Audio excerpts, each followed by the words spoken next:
প্রিয় বন্ধুরা, বিকাশদার কোচিং সেন্টারে সকলকে স্বাগত। আজ আমি আমার এই ভিডিওর মাধ্যমে কলিকাতা বিশ্ববিদ্যালয়ের দ্বিতীয় সেমিস্টারের ছাত্রছাত্রীদের জন্য আবশ্যিক পরিবেশবিদ্যা অর্থাৎ সিভিএসই অর কমন ভ্যালু অ্যাডেড কোর্সের বা পরিবেশবিদ্যার গুরুত্বপূর্ণ প্রশ্ন, সিলেবাস এবং প্রশ্নের প্যাটার্ন ও বড় প্রশ্নের উত্তর নিয়ে আলোচনা করব। বন্ধুরা, ভিডিওটি শুরু থেকে শেষ পর্যন্ত দেখতে থাকো। আর আমার কোচিং সেন্টারের হোয়াটসঅ্যাপ নাম্বার হলো 9007387901। এখানে দশম থেকে স্নাতক শ্রেণীর বিভিন্ন বিষয়ের উত্তরের পিডিএফ পাওয়া যায়। যাদের প্রয়োজন হবে স্ক্রিনে দেওয়া নাম্বারে হোয়াটসঅ্যাপের মাধ্যমে যোগাযোগ করতে পারবে। দ্বিতীয় সেমিস্টারে তোমাদের মোট 7টি পেপার করতে হয়, যার মধ্যে আবশ্যিক পেপার হিসাবে এই পরিবেশবিদ্যা প্রথম সেমিস্টারে করতে হয়েছে, তার একটা সিলেবাস আলাদা। এবং দ্বিতীয় সেমিস্টারেও তোমাদের পরিবেশবিদ্যা honours, general, science, commerce, arts সমস্ত ছাত্রছাত্রীদেরই কিন্তু করতে হবে। এর সিলেবাস, প্রশ্নের প্যাটার্ন সমস্ত নিয়ে আলোচনা করব। 50 নম্বরের মোট লিখিত পরীক্ষা হবে। এই 50 নম্বরের লিখিত পরীক্ষায় 10টি এমসিকিউ প্রশ্ন পড়বে, 2 নম্বরের 10টি প্রশ্ন পড়বে 10 দুগুণে 20, এবং 5 নম্বরের 4টি প্রশ্নের উত্তর করতে হবে 4 5 20, অর্থাৎ 1 নম্বর, 2 নম্বর এবং 5 নম্বরের প্রশ্ন থাকবে। তোমাদের মোট 5টি অধ্যায় রয়েছে, সিলেবাসের 5টি ইউনিট রয়েছে। এনভায়রনমেন্টাল এডুকেশনের concept, definition and significance of environmental education, Genesis and of Environmental Education, Tbilisi Declaration 1977, Philosophy of Environmental Education, Environmental Awareness, vice versa environmental education এবং rule and regulation of environment. এখানে তোমাদের necessity of rules and regulation, different types of rules and regulation, mistake and implementing environmental rules, problems in implementing environmental rules, environmental law in India, wild life act আছে, forest act, water prevention and control of pollution act, air prevention and control pollution act, environmental protection act, biodiversity act. এই সমস্ত আইনগুলো তোমাদের পরিবেশ আইনগুলো করতে হবে। International agreement আছে, কিছু মন্ট্রিল প্রোটোকল, কিয়োটো প্রোটোকল এবং কনজারভেশন অন বায়োলজিক্যাল ডাইভার্সিটি বা সিবিডি, এই জানতে হবে। তৃতীয় অধ্যায়ে তোমাদের human communities and environment, communities and the environmental human population growth, impact on environment, human health and welfare উপর মানুষের জনসংখ্যা বৃদ্ধির প্রভাব, concept of resettlement and rehabilitation. আর এখানে হচ্ছে এনভায়রনমেন্ট অফ মুভমেন্ট, এখানে Bishnoi movement, Chipko movement, Silent Valley movement, big dam movement ইত্যাদি, এই 4টি মুভমেন্ট এখানে দেওয়া রয়েছে। Environmental ethics types, ecofeminism, role of culture and environmental conservation, বা ডিজাস্টার অ্যাওয়ারনেস বা বিপর্যয় মোকাবিলার তোমাদের সতর্কীকরণ কিছু রয়েছে। এখানে fundamentals of hazard, disaster risk and vulnerability, disaster classification, natural disaster, flood, earthquake, cyclone, tsunami, তারপরে ল্যান্ডস্লাইডস, ম্যানমেড ডিজাস্টার, কজ এর case studies, Minamata disaster, Bhopal gas disaster, Fukushima nuclear disaster, তারপরে কেদারনাথ ফ্লাড, সাইক্লোন আইলা, কোভিড-19 এবং disaster management, disaster warning system, এই ছিল ডিজাস্টারের মধ্যে। পঞ্চম অধ্যায়ে তোমাদের role of environmental education in protecting এনভায়রনমেন্টের lifelong learning education, pedology in environmental education, formal and informal environmental education, তার মধ্যে এক্সিবিশন আছে, role playing, ability quiz, debate, তারপরে ফিল্ড ট্রিপ, ডেমনস্ট্রেশন প্রজেক্ট, তারপরে poster preparation, seminar, eco club ইত্যাদি রয়েছে। Role of NGO and government institution, role of information technology and mass media, তার মধ্যে print, electronic and social media, এইগুলো তোমাদের জানতে হবে। এখানে তোমাদের এমসিকিউ আমি গুরুত্বপূর্ণ 40টি এমসিকিউ দিয়েছি, তবে এগুলো খুবই গুরুত্বপূর্ণ, আরও তোমাদের টেক্সট পড়তে হবে, তবে অবজেক্টিভ প্রশ্ন প্রচুর হতে পারে। আমি এমসিকিউ আকারে দিইনি, তোমাদের ইনফরমেশন আকারে দেওয়া হয়েছে। এই 40টি করলে আশা করছি এখান থেকে 6টা 7টা প্রশ্ন তোমরা পেয়ে যাবে, তবে 10টি প্রশ্ন থাকে। থেকে 6টা প্রশ্ন এই কটার মধ্যে থেকে তোমরা পেয়ে যাবে।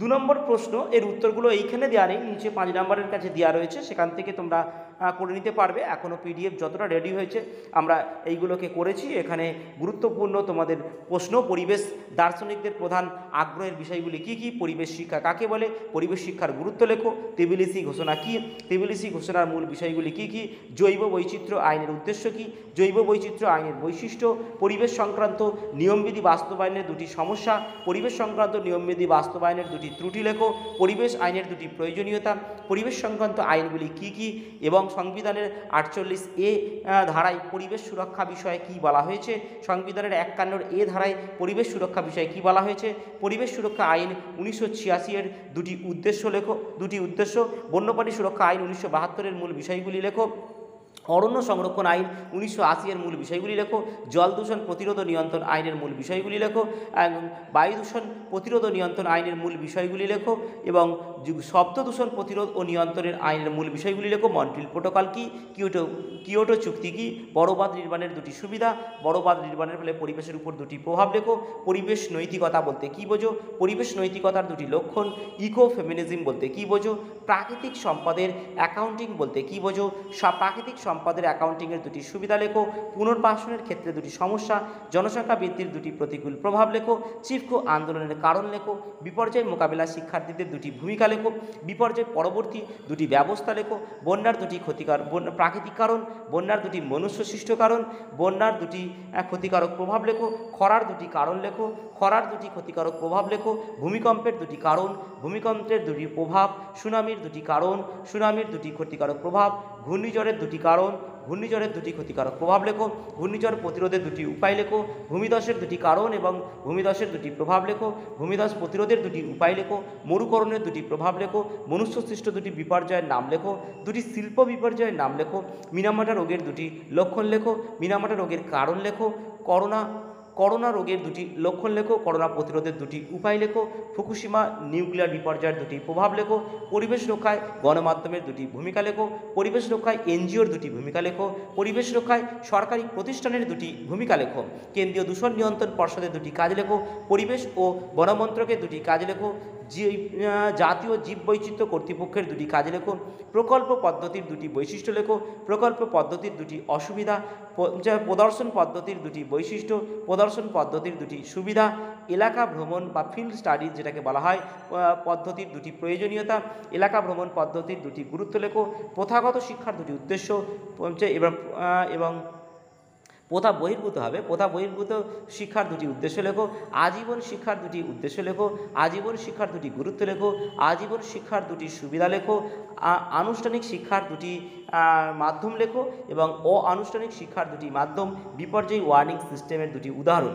এবারে বড় প্রশ্ন যেখান থেকে তোমরা 2 নম্বরেরও পেয়ে যাবে, 5 নম্বরেরও পেয়ে যেতে পারো, কেটে কেটে পরিবেশ শিক্ষার সৃষ্টির উৎপত্তি ব্যাখ্যা করো, পরিবেশ শিক্ষার দর্শন সম্পর্ক আলোচনা করো এবং পরিবেশ শিক্ষা কাকে বলে এর গুরুত্ব লেখো।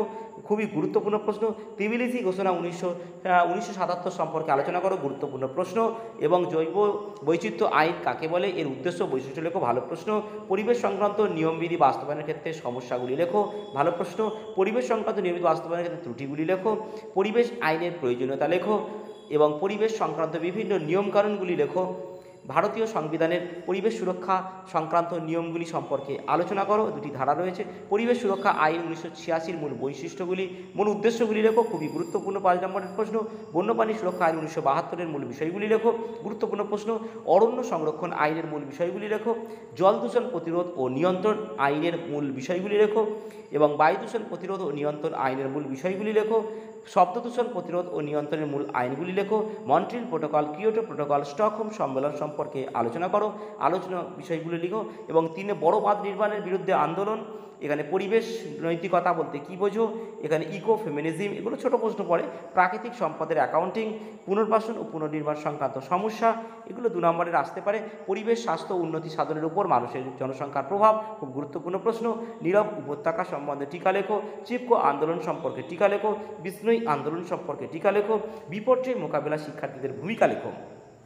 দুর্যোগ ও বিপর্যয় পরবর্তী ব্যবস্থা আলোচনা করো এবং বন্যা তার কারণ, প্রাকৃতিক কারণ, মনুষ্যসৃষ্ট কারণ, বন্যার প্রভাব, খরা, খরা সম্বন্ধে ডিটেলসে দেওয়া রয়েছে, ভূমিকম্প সম্বন্ধে এরকম রয়েছে, সুনামি সম্বন্ধে। সিলেবাস ওরিয়েন্টেড সুন্দর করে উত্তর তোমাদের করা রয়েছে। তবে 2 নম্বরের প্রশ্নগুলোর উত্তর এখান থেকেই তোমরা করে নিতে পারবে, আমার সময়ের অভাবে এখনও করা হয়নি। তবে এই সাজেশন সহ উত্তরের পিডিএফের প্রয়োজন হলে স্ক্রিনে দেওয়া নাম্বারে তোমরা হোয়াটসঅ্যাপের মাধ্যমে যোগাযোগ করতে পারবে। আর অন্যান্য সাবজেক্টেরও তোমাদের উত্তর দ্বিতীয় সেমিস্টার রেডি হয়ে গেছে। তবে সিবিএসইর যেটা তোমাদের চুজ করতে হয় 6টি সাবজেক্টের মধ্যে একটা, সেটার কিন্তু এখনও হয়নি। তবে কম্পালসারি ইংরাজি এবং কম্পালসারি পরিবেশ এই 2টি সাবজেক্ট তোমাদের প্রত্যেককে করতে হবে, অর্থাৎ 7টি সাবজেক্টের মধ্যে 3টি কম্পালসারি পেপার। সিবিএসইর একটা এনভায়রনমেন্ট এবং একটা তোমাদের 6টির মধ্যে চুজ করতে হয় সেই একটা, এবং এখানে ইংরাজি কম্পালসারি, এগুলো কিন্তু রেডি হয়ে গেছে। এই সাবজেক্টগুলো তোমরা বাংলা রেডি হয়েছে, সেখানে ইতিহাস, বাংলা, পল সায়েন্স, এডুকেশান, তারপরে তোমাদের সোশিওলজি, ফিলোসফি, এই সমস্ত সাবজেক্টগুলো কিন্তু দ্বিতীয় সেমিস্টার রেডি হয়ে গেছে।